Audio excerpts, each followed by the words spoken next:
This country enjoys some of the most varied and the most breathtaking scenery in the world.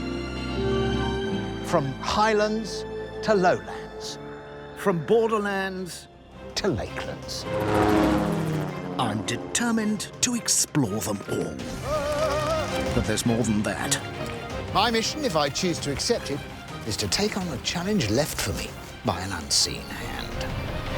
Hunt a vampire. Each of those challenges will force me to get under the skin of wherever I am. Right. However demanding they are. Whoa! And today I'm going into one of the most beautiful chalk landscapes in England. I'm going to the South Downs.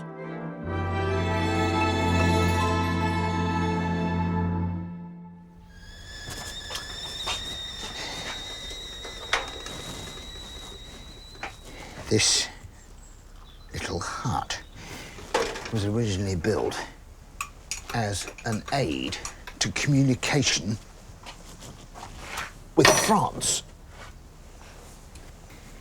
It took the cable that came ashore when Morse code was used to transmit messages here to the south coast of England. And if I look out the window there, I can see the Seven Sisters.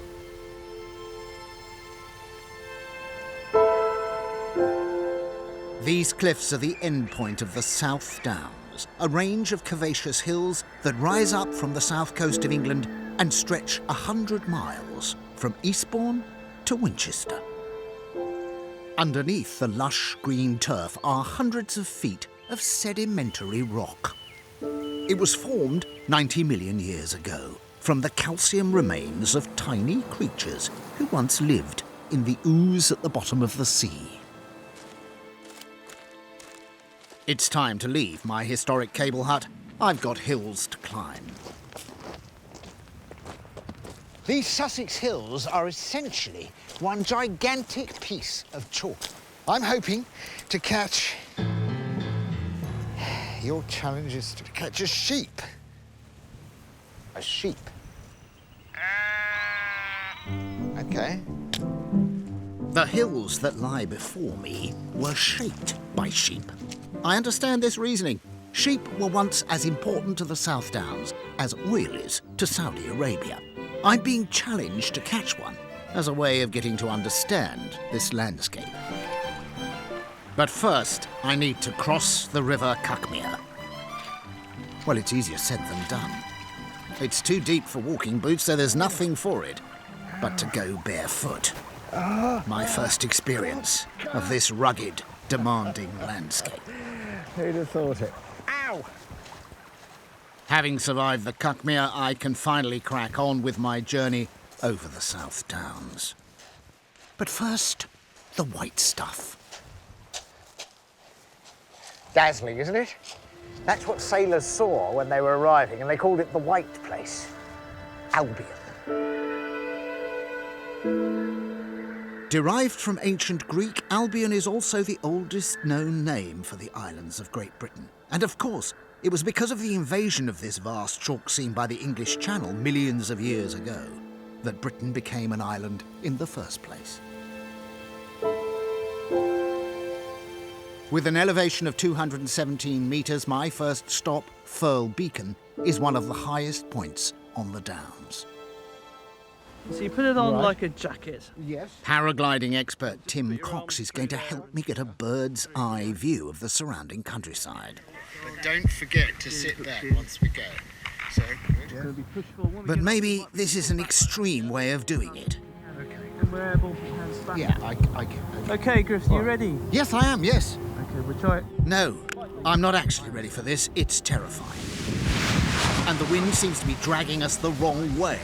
But Tim takes control, and the next moment... Halt!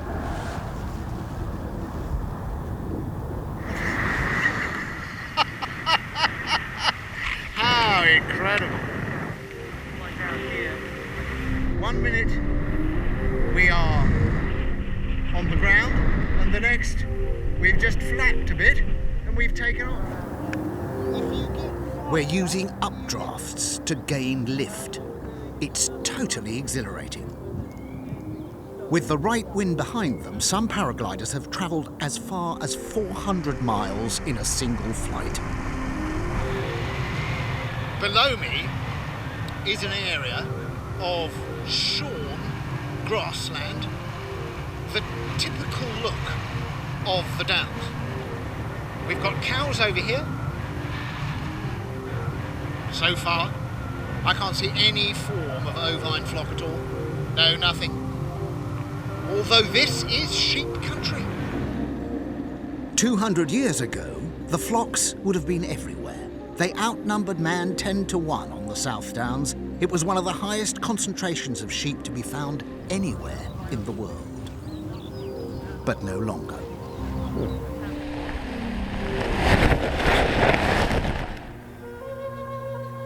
After centuries of being nibbled, fertilised and weeded by sheep, South Downs grass is held to be amongst the finest in the world. It's been used to turf Wembley Stadium, Wimbledon's Centre Court and the Queen's front lawn at Windsor Castle.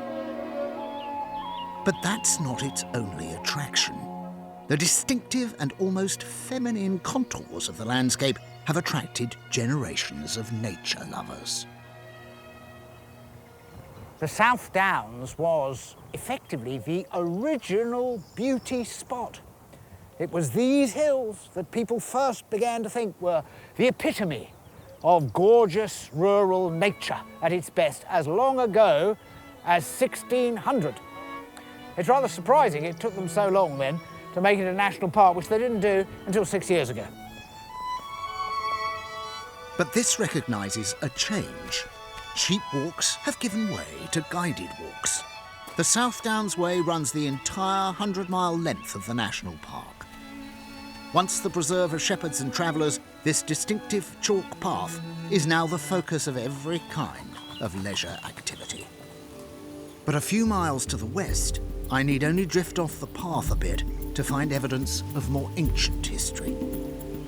A feature of the Downs are their steep hillsides, and this one plays host to a rather extraordinary figure. It's called the Long Man of Wilmington, and it's visible for miles. This is the second largest giant man carved on the side of a hill in the world. The other one is in Peru. But to be honest, I think I might have a better chance of spotting that. When you get close to it, it's impossible to find.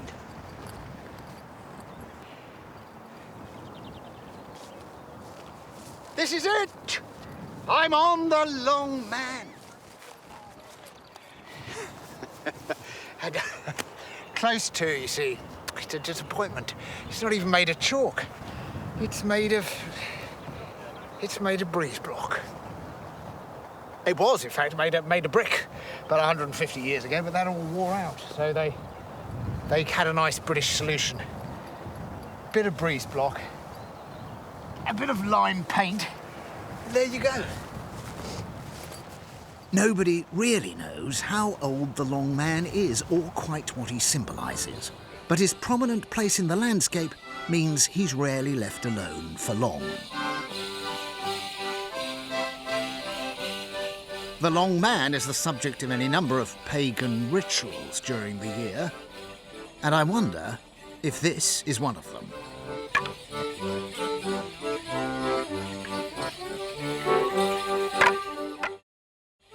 Are you Morris dancing? We are indeed. We are Long Man Morris men, and we are out celebrating the dawn of the day. Lovely.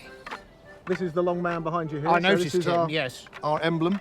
But you're not some sort of pagan rite. No, not doing at all. This. Not at all? No, Morris dancing? There are some pagans in the Morris, but it's not a prerequisite.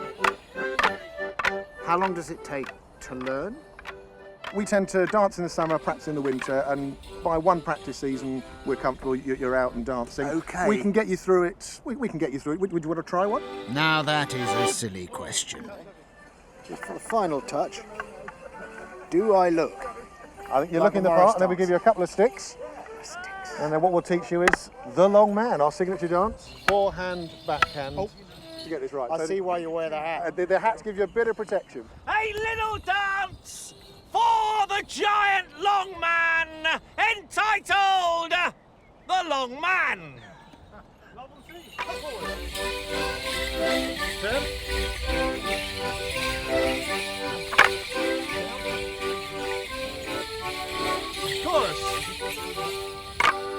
Morris dancing is thought to be about 600 years old, but it almost disappeared a century ago.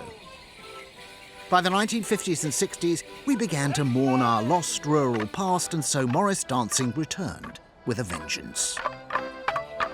Nowadays, there are hundreds of Morris dancing teams performing up and down the country. So that's a All right, I'm addicted already. That's the chorus. Wait till you get to the beer. But I can't stay to gallivant in the valleys. I have a quest. And look, here's a golden opportunity for me to have a go at my challenge. For shepherds who have to shear their flock and check their teeth, it's part of the job. But they must have a more effective way of doing it than this. This is a lesson in how not to catch a sheep. I don't know which came first, the woolly jumper or the sheepdog. A shepherd would come in useful, but where to find one? Well, it suddenly turned very blowy. This is the devil's Dyke behind me. It's whistling up the cleft, and I need a lift. We're in a car park with some of the finest scooters in the south. 50 years ago, the South Downs were the last hurdle in the London to Brighton commute of two warring tribes, the mods and the rockers. This is a group of born-again mods, and I'm going to get a lift from their leader, Mark Jeffrey. I just have to hold on tight. Yeah, well, we won't be going fast. They're not that fast. No, it's more about style. Oh, absolutely. Style than sort of Style, power. of course. That's why I've got this helmet as well. Oh, I love that. Yes. Some of these bikes are more than 50 years old, yet they look as though they've just rolled off the production line.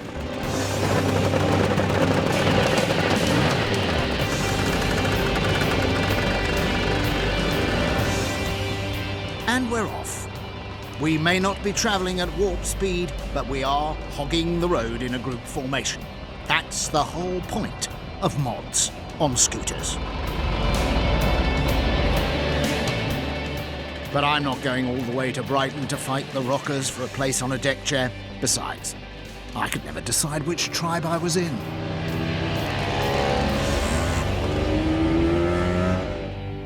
I've been dropped off in Ditchling, and I can't believe my luck. I've chanced upon a rare sight indeed. These ladies are playing Stoolball, the ancient forerunner to cricket, and that was supposedly invented by shepherds. Stoolball originated here in Sussex. Team captain Susie Harrison explains how it was created. It derived from milkmaids. They would have a milking stool with a handle. They decided to pick up their stool and play in the fields after milking. Do you have 6 balls in an over? No, we have 8. So you've got more balls than cricket? Well, cricket originally had 8 because their game started from our game. Is it possible for me to have a go? Yes, certainly. I'm not a bat and ball sporting man. I quite like sport of one kind or another, but bat and ball, I've got no hand-to-eye coordination. Keep your eye on the ball. But Right. that's the best advice I can give you. You've got to watch the ball all the way onto the bat.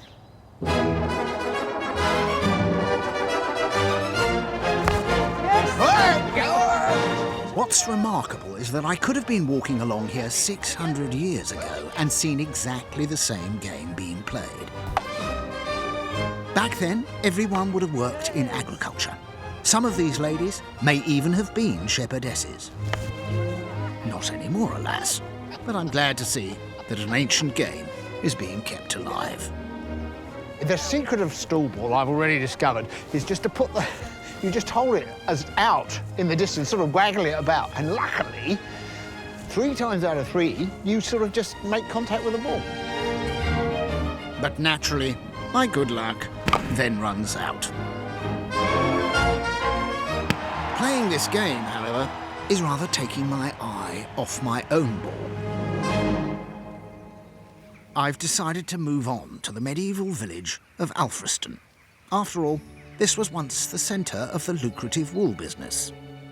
Wool and mutton brought considerable wealth to the area, and that wealth is reflected in the grandeur of Alfriston's parish church. But of course, that was more than 600 years ago. Well, it's hopeless. I'm never going to catch a sheep. I need to go somewhere for inspiration and meditation.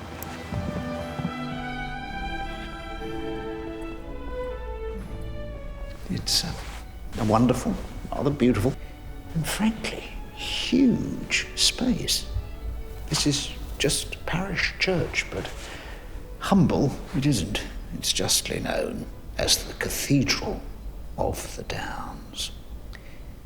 And it is actually giving me some inspiration, because up there in the east window, I can see that all the bishops here are holding exactly what I need to catch my sheep. A crook. At last, I know what I'm looking for. And this is what every little village in the countryside needs. A hardware shop. And here are the sort of things that any self-respecting shepherd might use to hook a sheep.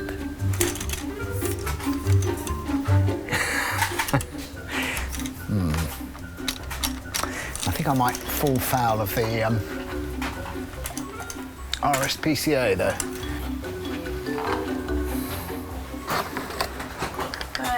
Bye-bye. Excuse me, I wonder if you can help me. Do you by any chance have a shepherd's crook here? I'm afraid not, sir. Have you ever sold shepherd's crooks? Not to my knowledge, no. No. Right. But there are other local possibilities. Until about a century ago, if you wanted something made from metal, you went to your blacksmith. Hello? Often doubling up as dentist, doctor, vet, and even undertaker, the blacksmith was held to have magical skills in the way he could transform metal. Some villages even banned blacksmiths because of the fear of association with witchcraft. Built in 1907, Glynde Forge still uses the original coke ovens, and smithy Terry Tyhurst is giving me a crash course in shaping red-hot metal. This is a skill that goes back more than 3,000 years. Right, let's take another heat. Okay. Right. So what sort of metal is this? We're using mild steel, which is this is 10 mil round, or 3/8 imperial. You know, quite easy to work. Mild steel needs to be heated to over 1,200 degrees centigrade to be malleable enough to work. Terry has agreed to make me a genuine shepherd's crook using a design that's been handed down by generations of blacksmiths. They've been making crooks for shepherds in this particular forge ever since it was built. Ah. And now the crucial moment, when the tapered end is bent to make a working tool that's used to hook the sheep's leg. And then the final touch. The tail end of the rod is twisted round on itself so that it doesn't poke the sheep accidentally. So that goes through there, and you end up with the tool you require. It'll mean that I'll get my quest done, I hope. Here we are. The finished article. Excellent. Look out, sheep. After travelling the length and breadth of the South Downs, I've finally tracked down a shepherd in East Dean. Terry Wigmore has found me a tame flock from which to catch a sheep. Here we are. Shall I stick my hand in there? Yeah, Just get some of these? Now, all of a sudden, this is like being in the middle of a Greek carpet. When they're tame like this, you can just get hold of them and sit them down. But Of course. normally they would be a bit more flighty, and then you would hook their leg and just give it a twist so the sheep can't escape, and then hold it under the chin, pop it down. And there's your sheep. Yeah. Once they're on the back like that, they're pretty immobile, so you can do their feet, look at their teeth, and shear them or whatever else you want to do. My turn. I get it round and Hook it round the leg and twist it straight away. Yeah. Oh, no. Catching a sheep was once one of the most important skills you could have living on the South Downs. Oh, yes. Yes, Yeah. By learning how to do it, I'm getting a taste of a now disappearing life that really shaped this glorious and distinctive landscape. Lady, come back. Come back. Have I got her in the right way there? That's it. Pull it right back till she's Pull her sitting right up back straight. until she's sitting on her That's back. it. Yeah, you got it. OK. Do you want a job? Terry, there we go. Job done. Sheep well and truly caught. Marvellous.